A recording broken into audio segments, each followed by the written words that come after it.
Om Sadashivasamarambham Shankaracharya-madhyamam Asmadacharya-paryantam Vande Guru-paramparam.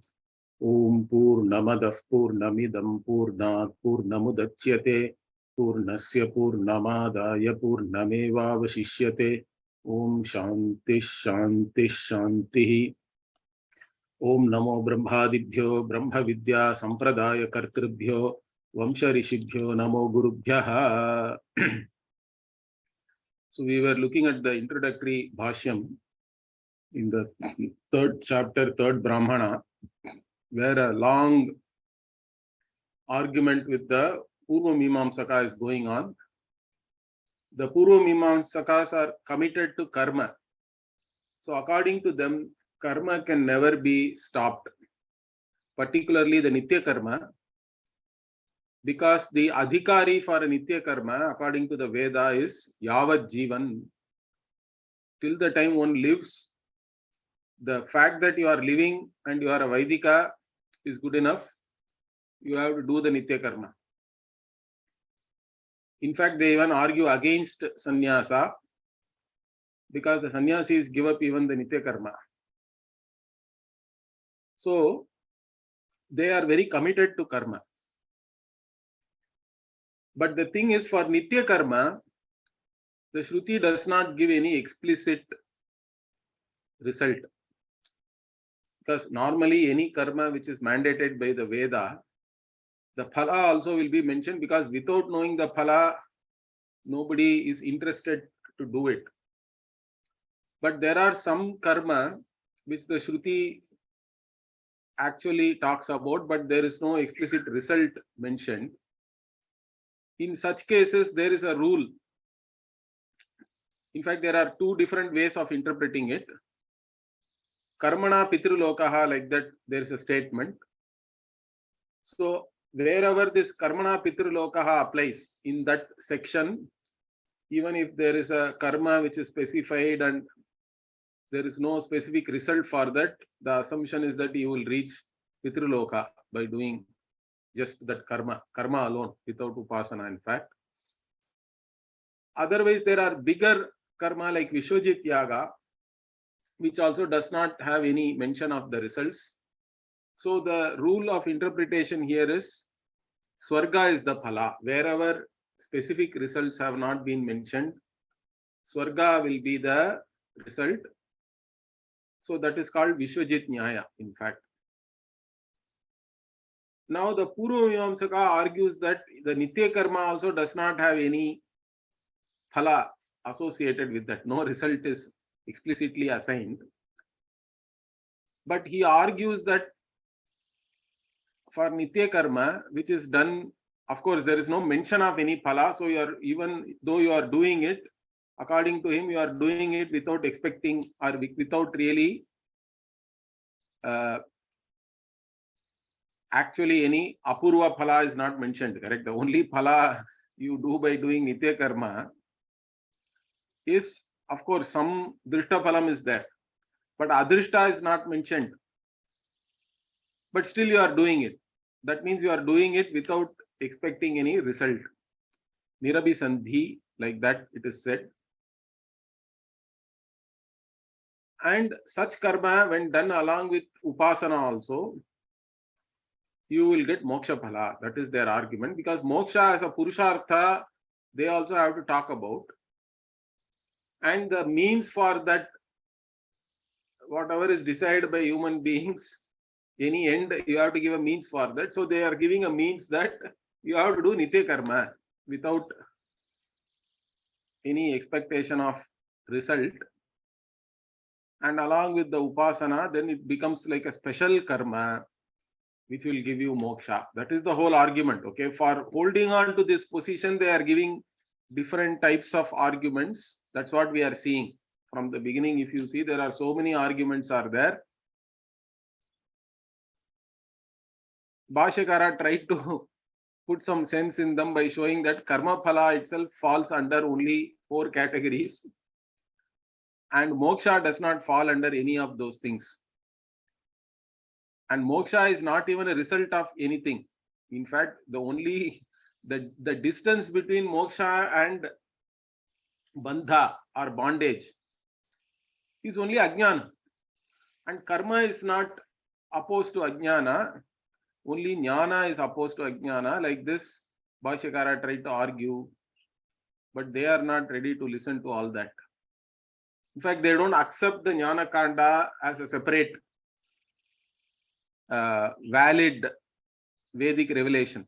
Okay, for them, amnayasya kriyarthatvat, like that there is a saying is there. So the Veda is only for the purpose of mandating kriya or action or different rituals and all that. So their mindset is like that. In fact, in the beginning of Brhadaranyaka only, in the Brhadaranyaka Upanishad Bhashya introduction, in the introductory Bhashya, Bhashyakara argues against the Purvamimamsakas there also, because there they put an argument that the Veda cannot be revealing any bhutartha, means factual statements Veda cannot make. Veda should only enjoin you or mandate you to do something. Factual statements and all you can know, facts you can know because fact is already established. Therefore, you should be able to know it through other means of knowledge. Veda need not reveal an established fact or like that. Factual knowledge need not be revealed by Veda is their contention. So there also, Bhashyakara argued, see, even all your karma itself becomes meaningful only when the Veda reveals certain facts, correct? The first fact is you have to survive the death of this physical body. There is no pramana for that, understand? Only the Veda has to reveal that there is a Deha Vyatirikta Atma. Not only that, there has to be a Dehantara Sambandhi Atma also. Because the Purvamimamsakas, all of them are only tourism promoters. They say that you will go to Swarga, nice loka and all that, okay, and enjoy there. Now, going to Swarga means you have to take some other Sharira, correct? That means Dehantara Sambandha. There is a connection. There is not only this self or Atma survives the death of the physical body, it should be connected to another body, Dehantara Sambandhi. Okay, there has to be a Sambandha with Dehantara, which is another body.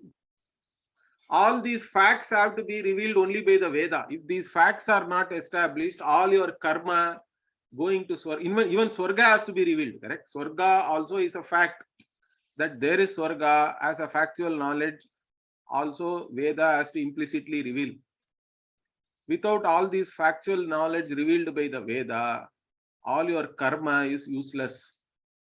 So he argues like that. Therefore, if you allow factual knowledge to be revealed for the sake of karma, then you cannot put the same argument and say that the Jnana Kanda cannot be a valid revelation of the Veda.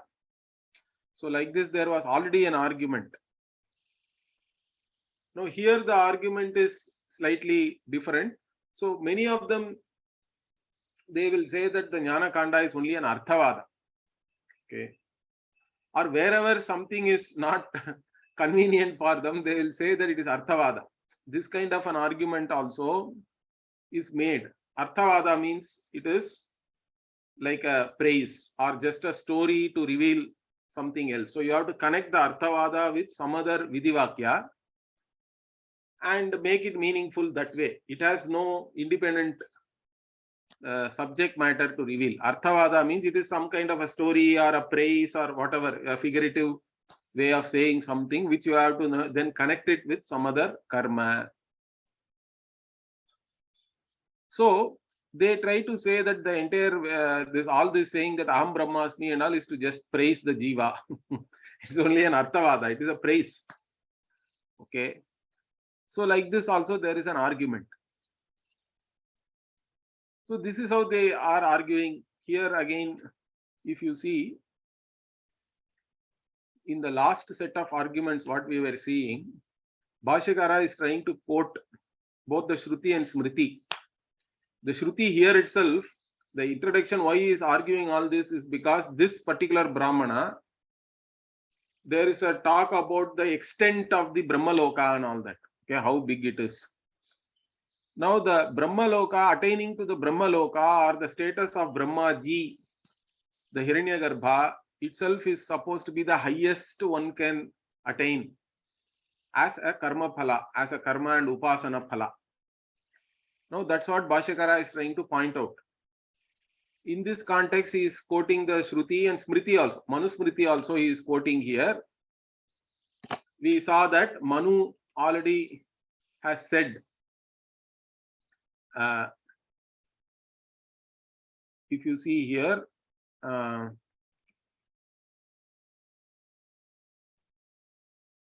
Uttamam Satvikim Etam Gatim Ahuhu Manishinaha. So this is the what he is quoting here. Brahma Vishwa Srijaha Dharmaha Mahan Avyaktam Evacha. All these different things are either Brahmaji, Brahma here. Vishwa Srija means the creator of the entire world, Vishwa. Dharmaha, some people take it as Yama, or just Dharma also you can take. Mahan, great being. Avyaktam is unmanifest. Now all these are the things you can attain maximum. Uttamam Satvikim Gatim, it is said, because Satvikim means by becoming Satvika yourself. Satvika guna has to be predominant. Punya has to be a lot. You have to gain a lots and lots of punya to gain. This is the maximum. Uttamam Gatim. Those who are Manishinaha means those who are wise people, knowers of the Shastra. They say that, like this Bhashyakara quotes Manu. Manu in the 12th chapter is actually talking about karma and jnana. Okay, or the pravritti marga and nivritti marga also. So Manu also is talking in keeping with whatever is there in the Upanishad. Bhashyakara also says that. So in this context, when Bhashyakara is quoting Manu, one of the things the Purva Pakshis can say is even this Brahma, Visvasrijaha and all whatever you say, it is all not some Vigraha Rupa which one has to gain that status or anything. It's not a form. It's not really like that. It is only a Mantramayi. Like this one argument is there. And it is only figurative that way. These words or whatever, the Satvikim, Gatim you are talking about itself is only figurative. So wherever I told you, correct, wherever something is not very convenient to them, they make it figurative or a praise and all that. So here also it is just praised that you will become, you can get all this high status is only a praise. It is not really so. Like that they want to make it into Arthavada because then only they can say that Nitya Karma can give moksha. Otherwise, for any karma, what Bhashyakara is trying to point out is whatever may be the karma, this is the highest you can gain. Both the Veda and the Smritis, Shruti and Smriti are saying that. So in this context, he is again arguing here, you can see Nacha Arthavadatvam. You cannot say these are all Arthavada. And he is trying to show that the entire Adhyaya is talking about the Karma Phala only. Correct? Brahmanta Karma Vipaka. Karma Vipaka means karma's results. Okay, whatever karma matures into something, correct? Vipaka and all maturing or resulting in, all that meaning you can take. So the results of karma up to Brahmaji, becoming Brahma, is talked about as the karma phala, and other than that, jnana phala is also talked about. Okay, and this is similar to how it is talked about in the Upanishad, etc. And again, what he is trying to show, one more point here, is that all these people accept that if you do Nishiddha karma, Papa karma, or if you don't do whatever is to be done, obviously you will do what is not to be done, and then Papa will be predominant, then you will get all this Adhogati. That means all inferior lives you will undergo, like the of a plant or animal or even some other. He talks about some Preta Sharira and all that. Okay. So there everybody agrees. You agree to that because you see the results also, correct? You see the animals, You see the plants, etc., and you have to account for all that, their life. Animals also, if you see the wild, it is all very, very krura, correct? Very horrible. Sometimes we see that how animals die, how what happens in the wild. It is the law of the wild and all that we can say, but still it's a very difficult life, correct? So why does, how did the animal deserve that life then? Means everybody accepts, they see the results pratyaksha, and then the cause is not known, means then whatever the Veda says they accept, that it is because of some papa only somebody is undergoing such a life. Then for punya also you should accept the same thing. That's what Bhashyakara is trying to point out. For papa gained because of nishiddha karma and not doing the vihita karma, you are gaining such a life and everybody accepts that. Then for punya also the same Veda, same Smriti is revealing that the highest you can go is up to the Brahmaloka only, or becoming Brahmaji. You have to accept that. You cannot accept only one and then reject the other as again Arthavada and all that. Okay. So this is one point he made.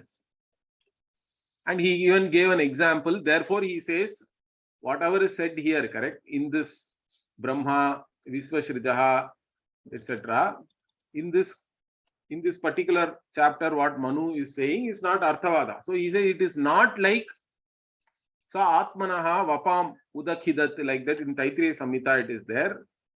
Means here it is talking about Prajapati, that Prajapati himself removed his own vapa, means it is the fat.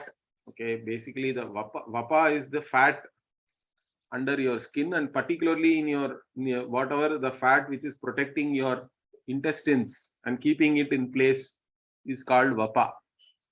And I think in English they call it omentum. I don't know. You have to go and study the physiology for that, I think. So this vapa, he actually tore it off himself like this and all, it is there. Okay. Or he cried, the Agni cried, like that it is there. Now all these things you cannot take the literal meaning. If you take, it doesn't make any sense or it is contradictory. So here we can take it as Arthavada and then try to give some meaning and associate it with some karma and all that. But in this case, it is not like that. Ityadivat na abhutartha vadatvam, like this Bhashyakara says. So whatever is said with reference to the attaining the Brahmaloka, etc., is not similar to these things. When this was said, I think we came up to this point.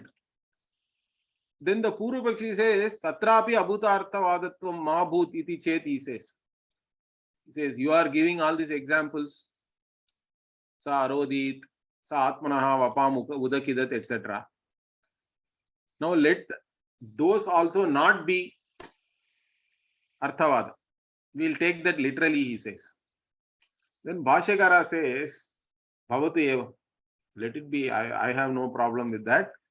In fact, whatever I am trying to say, it is not really affected by whether you take those vakyas as literally or as Arthavada. So he says, Bhavatu evam nacha etavata asya nyayasya badaha bhavati. He says, whatever I am actually presenting here, that logic is not affected by whether that example, whatever I gave, whether that you take it as Arthavada or not. Even if you say they are also not Arthavada, fine. My argument is still standing on its own legs, even though that Drishtanta you may see it differently. My argument still stays. It is not affected by whether you accept even whatever I gave as a Drishtanta or an example as an Arthavada or not. In fact, it is not really going to bother my paksha, he says. Nacha asmat pakshaha va dushyati. So it doesn't really make our, whatever the Siddhanta we are presenting, it is not really negating that. So it is only a problem for you, in fact. If you say it is not a Arthavada and if it is literal, then you have to make sense of it, right? It becomes Otherwise, it can become contradictory. So it is a problem for you. I have no problem. Like this Bhashyakara says. And then the further arguments are continuing. So he says, Nacha Brahma Vishwashrijaha Ityadi Nam Kamya Karma Phalatum Shakyam Vaktum Tesham Devasartitayaha Palasya Uktatva. So now the Purva Pakshi can make another argument. He says, you are saying this Brahma, Vishwasrijaha, Dharma, these are all the highest which one can reach using karma and upasana, etc. But they are all only the highest for kamya karma. Again, he is trying to make some difference there. Because typically what we say is you do this Ashwamedha, Sarvamedha, like that, there are very, very big rituals are there. By doing them only you can reach that. Like this. So kamya karma one has to do. They are all kamya karma, but the nitya karma I am telling is not a kamya karma, it is nitya karma. Right? Nitya karma by its very categorization is not done for only your desire or anything. It is done, you have to do it, you are doing it. So nitya karma is different. Like this, they are pointing out. Means that also Bhashyakara does not agree. You cannot say these results are only for kamya karma. In fact, for kamya karma, also Manu has already said, Tesham Devasartitayaha Palasya Uktatvat.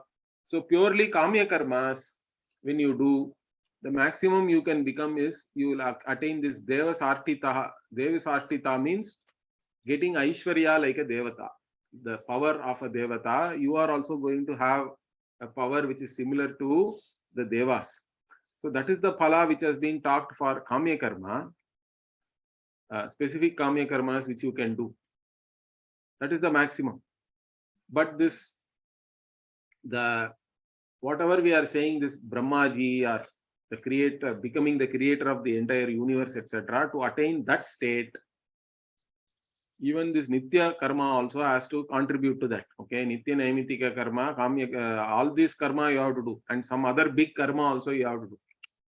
Then only you can attain that state. So he says, pure kamya karma, you can only go become somebody who has the powers like the Aishwarya of a Devata. The overlordship like a Devata you have, that is the maximum you can reach.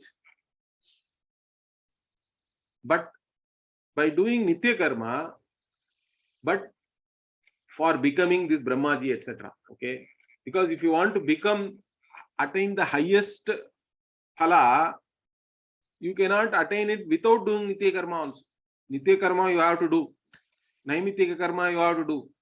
Other than that, you have to do all these other big things also, like Ashwamedha, Sarvamedha, etc., and do Upasana, etc. Doing all these things only you can attain to that maximum. Okay, that's what Bhashyakara is trying to point out. And when we are doing Nitya karma like that, you are doing it for the purpose of attaining that highest, whatever you can attain within this samsara. Okay, so he says, Tasmat Sabi Sandhinam Nityanam Karmanam Sarvamedha Ashwamedhadinam Cha Brahmatvadini Phalani. So he is now pointing out this Nitya karma, you cannot separate it out into another category by saying that this Brahmatva, etc., you attain only as a Kamya karma phala. Nitya karma also you have to do for that. But you are doing Nitya karma with an expectation that Nitya karma phala also will add up so that you can reach to that status of Brahma. So it is Sabi Sandhi, means it is with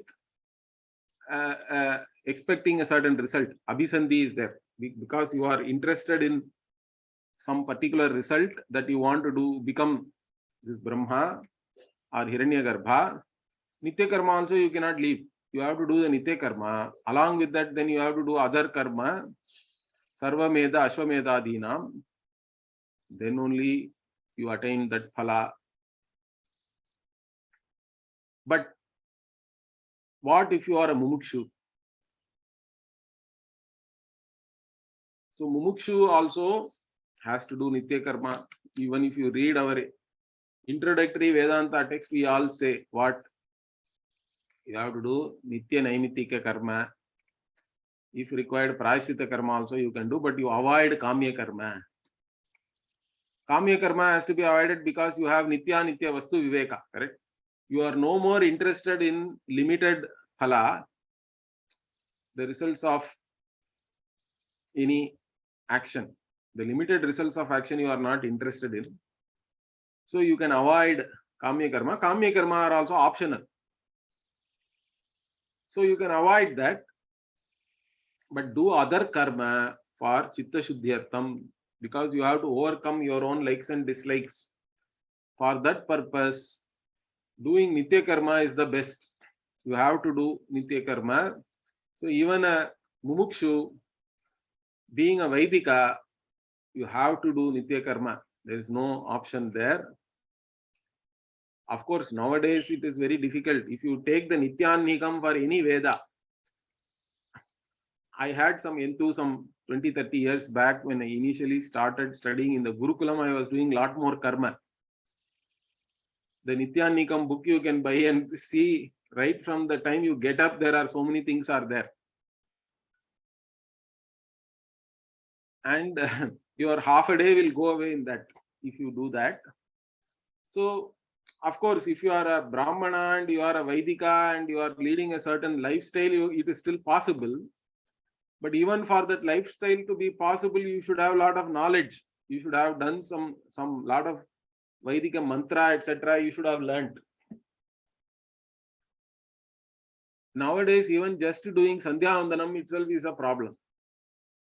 You are working means you can do in the morning. Then afterwards, what you do? It becomes a problem. There are some limitations are there, how much karma we can do. But whatever you can do, you have to still do, I think. Because this Vaidika karma, when you do, you are explicitly doing it. Like, in one way, I have to agree with the Purva Mimamsaka here, because you don't really see any result for that. Okay. But still you do it, because it has to be done. If you are doing something with that attitude, means you are actually showing a certain attitude, correct? That you are ready to do that, even though you are not seeing any immediate result. You want to do that, and you are doing it with a certain discipline.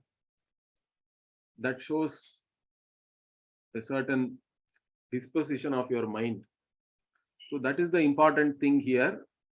So Bhashyakara actually integrates karma. We do not, as Advaitin, we do not say that you have to give up all the karma and all that. Unless you are ready, nobody should give up karma. Bhagavan explicitly says, Sanyasastu Mahabaho Dukkham Aptum Ayogataha. So if you are not ready for it, if you do not have the yogyata for that, sannyasa will give only dukkha, because whatever is legitimate for a householder becomes illegitimate, or it is not correct. It is adharma for a sannyasi. Sannyasa dharma is a simplified lifestyle if you look at it in one way, but if you are not ready for that simplified lifestyle, it becomes a very big problem. In fact, I have seen people who have given sannyas to sannyasa also, because they could not lead that lifestyle. Those who have taken sannyasa, they get married again. All these things are happening in this Kali Yuga. In fact, it's better that you be a householder. Only exceptional cases can really be a sannyasi, I think. Otherwise, the best thing is be a householder, do the karma, nitya karma, but not for any phala. Correct? That's what he says here. So he says, Yesham punaha nityani nirabhisandhini atma samskararthani, he says. But those, again, who do this nitya karma without, not for a particular result or anything, not for the karma phala itself, but to purify. Here atma is mind only.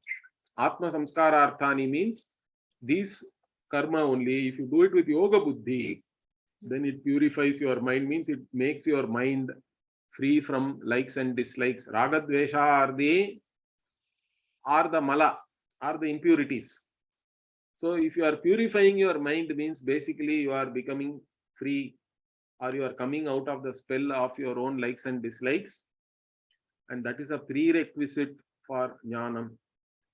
Therefore, you can do karma for purifying yourself, and therefore then that karma itself indirectly becomes for the purpose of jnana. Therefore he says, so those karma yesham, so with reference to that if you see the nitya karmani, those who do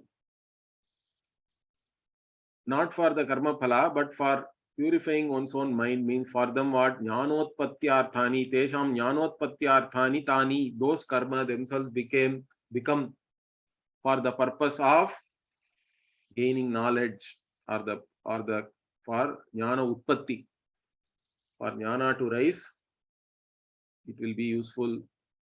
And again he quotes Manu here, Bhashyakara, Brahmiyam kriyate tanuhu. So Manu also talks about this, that Brahmiyam, the word is used, you become fit for this Brahmajnanam by doing karma only. In fact, that Manu verse also I took, in fact, it's a very interesting verse. It gives a lot more thing. It says, Swadhyayena vratair homaihi traividyena ijyaya sutaihi mahayajnaischa yajnaischa brahmiyam kriyate tanuhu. That is the entire verse. So that when you, what are all the things which make you fit for Brahmajnana means Swadhyaya, first you have to study the Veda. Then vratas, any kind of vrata, even as a householder, you have all this vrata. Brahmacharis also have vratas. And householder means at least this nowadays, even if it is not a Vaidika vrata, you have all these things, correct? Somavara vrata, or let us take our most famous is Ekadashi, correct? Or depending on who is your Ishta Devata, each Ishta Devata has some tithi which is associated with that Devata, and mostly people like in Tamil Nadu, lot of Skanda Bhaktas are there, Kartika Bhaktas. They have Vrata and Shashti as a tithi.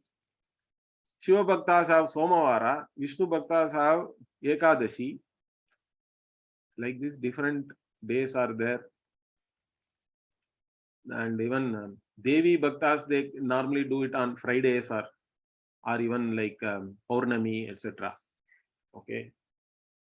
So like this, different days, whoever is your Ishta Devata, this Vrata is very important.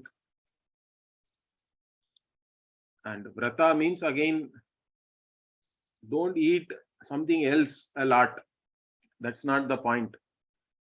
You have to really, Upavasa means you live with the Bhagavan to the exclusion of other things, including food, correct?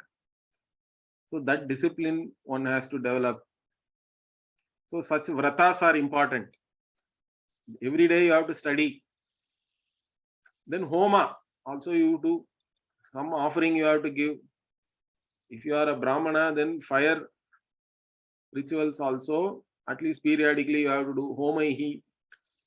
Traividyena Swadhyayena. Swadhyaya can be associated with Traividya also in that Manu verse. Or some people say that Swadhyaya means you memorize the Veda, Vedic chanting, and Traividyena means you try to know the meaning. Vedic meaning also you study. And Ijyaya means again Ijya. Ijya is only Yajna only. You give all these different offerings, correct? And you do homas, yajnas. And then these are all again can be even for a brahmachari. As a householder, sutaihi, even having children and bringing them up as a dharmika is a big thing. It's not easy. Nowadays, in fact, it's a very big challenge, I think. So even that you do with yoga buddhi, you have to do with yoga buddhi only. Otherwise, there is no, in fact, it will become a big problem, I think. You have to give them whatever you have to give them, and then they have to also grow up, and they are anyway independent. So rest of the things only prayer. Bhagavan will take care of them. That's the best attitude. So even bringing up children also prepares you for this Brahmajnanam. In fact, it will prepare you very much, I think. It's a big thing. So Sutaihi. Then you can do Mahayajnaischa, Yajnaischa. Once you are a Vaidika, you are supposed to do all this Paka Yajna, and so many different types of Yajnas are there. All those things you can do, but with the right attitude. Okay, without the Phala Abhisandhi, if you do that, with Ishwararpana Buddhi you do, means they all become a means for purifying your mind, making you fit for this jnanam, qualified. So you can do all that. That's what he quotes Manu again, Brahmiyam kriyate tanuhu. All these things will make you fit for this, your this body, means both Sukshma and Stula Sharira, fit for Brahmajnana. It is Maranat. Therefore, karma we fit in. It's not that we are not talking about karma as a means, but it's not a direct means. It is indirectly. That's what he again says. Tesham arad upakaratvat moksha sadhanani api karmani bhavanti iti na virudhyate. So it is not contradictory to say this, because this karma done with the right attitude, indirectly it is helping you to gain this moksha. It is also indirectly a means for moksha. Therefore, there is no contradiction in whatever we are saying. In fact, this again Bhashyakara will talk about this. Yatacha ayamartaha shashte janaka akhyayika samaptau vakshyamaha, he says. In fact, in Bhashyakara's Bhashya, this kind of a particular vakshyamaha, he says in many places. I will talk about the same topic later on, or I will tell that in more detail later on. All this he says. It's very amazing to me, because you can say I have already said this. This also he says. In some cases we have already uktam and all that he says. Already I have said that, so I don't want to alam. He says it's enough. I have talked enough about all these topics. Or he sometimes even specifically says, I have talked this in this particular place. So right now this much argumentation is enough. But the amazing thing is, he even mentions like this about what he is going to write in future. That means that entire thing must have been there in his mind, I think. That's amazing. Correct? In those days, of course, they were all Bhagavan. That's why we say Bhashyakara is Bhagavan, because he is able to hold all these things. So he says here Shashte means actually from the standpoint of the Shatapatha Brahmana, but here it is actually the 4th chapter. So 4.4.22 is what Bhashyakara is referring here. So in 4.4.22 is a very, very important Upanishad Vakya. In that also, the particular place where there is, again he discusses this karma, how karma fits in to the whole scheme, etc. Where he is talking about tam etam vedanu vachanena brahmana vividishanti yajnena danena tapasa anashakena etameva viditva munir bhavati, like that. There is it's a big Upanishad Vakya. In that this portion is there.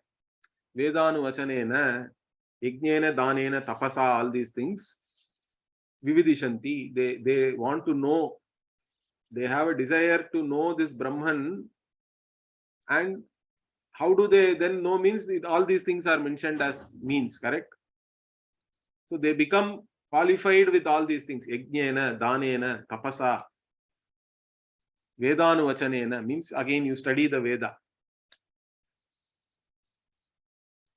So same thing Manu also has said, correct? So Bhashyakara is showing that there also he argues how all these things he shows becomes the means for moksha, for Brahmajnanam. That is at the end. 4.4, 4.5 is actually Maitreyi Brahmanam repeats, and 4.6 is only some Guru Parampara list, Vamsha list is there. So 4.4 is basically the end of the story of Yajnavalkya. 4.4.22 is almost at the end of the 4th Brahmana of the 4th chapter. There he talks about this in more detail. There we'll see that Bhashya also when we get to that. I don't know, it will take another 100 classes to go there, I think. but we will reach there eventually. So this same thing I will also talk about there, he says. But he says that right here. Then, okay, now he makes finally some very, very important observations with reference to how Veda is a pramana, how we look at it as a pramana, etc. This is also very, very beautiful. So he says here, Yattu Vishadadhyadivat iti uktam tatra pratyaksha anumana vishayatvat avirodha. He says, you gave an analogy of Visha and Dadhi, etc., getting mixed with Sharkara and Mantra and producing a different kind of result. We have no objection to that because the results are pratyaksha. We see that, correct? You give Visha with Mantra, and even though Visha can kill somebody, in some cases it actually, even those who are suffering from something, they come out of that disease and become well. Or Dadhi normally may be a problem, but mixed with Shakara, and in fact in North India they do that a lot. In South we don't eat Dadhi with sugar, but in North India every meal most of them will eat this Dahi with sugar only. They'll mix it with Sharkara and eat. So they are following what our Bhashyakara is saying, I think. So then it is good. It is good. Even if you are suffering from cold and all that, you can have that. So we are seeing the results of all these things with our own perception. So these are all pratyaksha anumana vishaya. They are all subject matters for perception and inference. And we have no, and there is no contradiction or anything. We do not even oppose that. There is no opposition for that.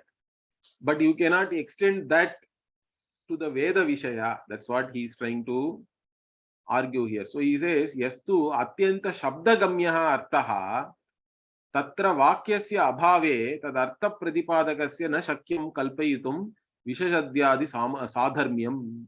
So he says, when you extend that to the Veda, for example, Nitya Karma is like that and all that. Okay, but Nitya Karma will give moksha like that explicitly. There is nowhere in the Veda. Understand that. And Veda does karma ninda. Veda explicitly says jnana deva kaivalyam. Jnana alone will give you moksha. All these things are there. Okay. So, and whatever is revealed with reference to Brahman, this Brahma Jnanam, etc., are purely known only from the Veda. You cannot know it from anywhere else, correct? Atyanta shabda gamyaha artaha, he says. Whatever is completely, totally known only through the words of the Veda, there, he says, tatra vakyasya abhave. There is no explicit statement or anything. There is no Veda Vakya. You are only flying some kite of your own imagination. Okay. So, tad vakyasya abhave, tad artha pradipadakasya na shakyam kalpayutum, he says. So, you cannot imagine, you cannot impute or assign that the Veda is revealing something like this by using all this Vishadadhi analogy and trying to give some new meaning which is not mentioned by the Veda itself. There is no Veda Vakya. Veda Vakya abhava. There is no Vakyasa abhava, Bhashyakara says. There is no explicit statement from the Veda saying Nitya Karma, if you do Nirabhisanti Nitya Karma with Upasana, you will get moksha. There is nowhere it is there. You are out of your own Kapola Kalpita, we say, correct? Imagination of the skull, not even brain. Okay. So it is so bad. So you cannot do all this. There is no sadharmya, means there is no similarity between the analogy you are giving and the conclusion you are drawing. Okay, you cannot do that. When you are dealing with the Veda, you have to go with whatever the Veda is revealing. You don't bring in all your own some agenda, you can say, correct? Nowadays, narrative agenda, all these things are there. Or you have certain attachments, correct? Your already preconceived notions are there. You try to fit in the Veda Vakya or whatever, you try to just create a theory out of everything. That's not going to help you. When you are dealing with the Veda as a pramana, you have to go with it as it is. So, he says that. Further he says, that's what very interesting, he says, Nacha pramanantara viruddhartha vishaye shrutehe pramanyam kalpyate yatha shitaha agnihi kledayati iti shrutetu tadarthye vakyasya pramanantarasya abhasatvam yatha khadyotaha agnihi iti talamalinam antariksham iti balanam yat pratyaksham api tad vishaya pramanantarasya yathartatve nishchite nishchitartamapi bala pratyaksham abhasi bhavati. So he says, wherever nacha pramanantara viruddhartha vishaye shrutehe pramanyam kalpyate. This also he says. See, the Shruti Pramana is only a Pramana or a means of knowledge in its own field. It has a unique field of revelation, correct? It cannot contradict, it cannot negate anything else. No other Pramana also can either prove or disprove Shruti. Shruti also does not do that with the others. So if you accept the Shruti as a Pramana, and whatever Shruti reveals, you also have to interpret it in such a way that it does not go against any established knowledge. So it should not be against some other pramana. So pramana antara viruddhartha vishaye. So if you are interpreting the Shruti in a way that it is contradicting some other means of knowledge, then you cannot say that Shruti is a Prama, Shruti has Pramanya, it is a valid means of knowledge in that case. So nacha kalpyate.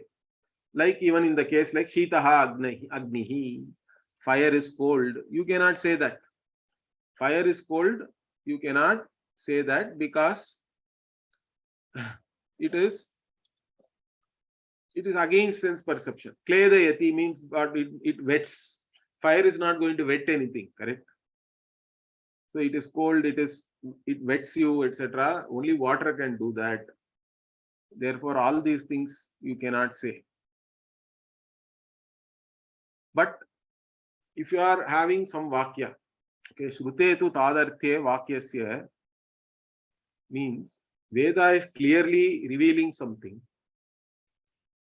But sometimes the other pramanas may not be revealing properly. That is also a possibility.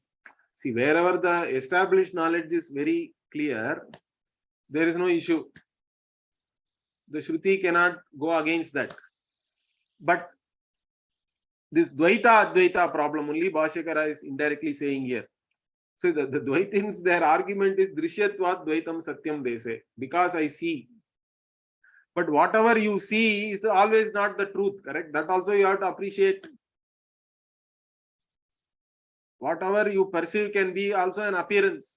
It need not be truth. Sense organs are only showing you a certain appearance. In fact, this, even all the modern scientists also, they accept all these things. So Bhashyakara says, in such cases, you cannot say that Veda is going against Pratyaksha, etc. In fact, there is an even more nuanced argument even there. The Veda is talking about the dharmi. At the level of dharma only, the Pratyaksha and all is revealing to you. The qualities of different objects and all it can reveal. But what is the substance? What is the reality of each and every object or each and every cognition you are seeing is not revealed by the Pratyaksha itself. It is not its realm.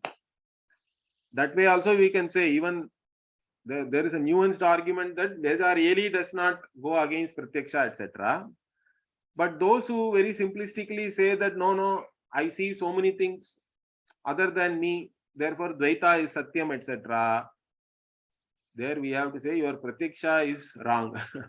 If the Veda says Advaitam Satyam, then you have to understand that properly. This is all only a abhasa, means it is a distortion basically. Pramanantarasya abhasatvam. Okay, so wherever the Veda is very clear and the other pramanas are not clear, then the other pramanas become weak, correct? They are all only distortions, or only appearances, distorted appearances, we have to say. Abhasatvam only is there. Like even he gives example, what yata kadyotaha agnihi. Okay. Iti, and also tala malinam antariksham.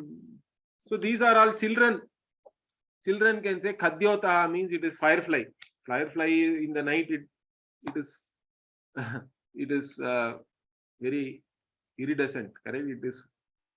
It looks very good. In fact, in the near here our place in the Western Ghats, in one season you can go and see thousands of fireflies at night. Some people have even taken photographs of that. It is amazing. Even in our place sometimes we get these fireflies at night, so we go and see that specially. It looks good, but firefly is not agni, it's not fire, even though the name firefly is there. Or similarly, tala malinam antariksham means what? The sky is having some color and all that, correct? That means it is blue sky also is, it's all only an appearance. Children can have all these perceptions, or anybody can have this perception, but then what? Tad vishaya pramanantarasya yathartatve nishchite. So with reference to them, once you know the yathartha means the reality or the truth, correct, as it is, once that has been ascertained, determined, then what? Nishchitarthamapi bala pratyaksham abhasi bhavati. So even after ascertaining that, that perception may still continue, correct? But that doesn't mean that it is real or anything. The sunrise also is like that, correct? You can still enjoy the sunrise knowing that sun is not rising really. The earth is the one which is rotating.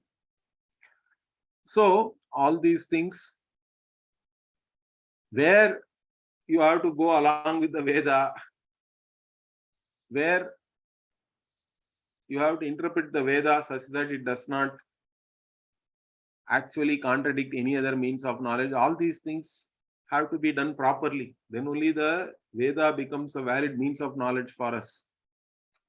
And of course, for that only we have all this Shad Linga and all we say, correct?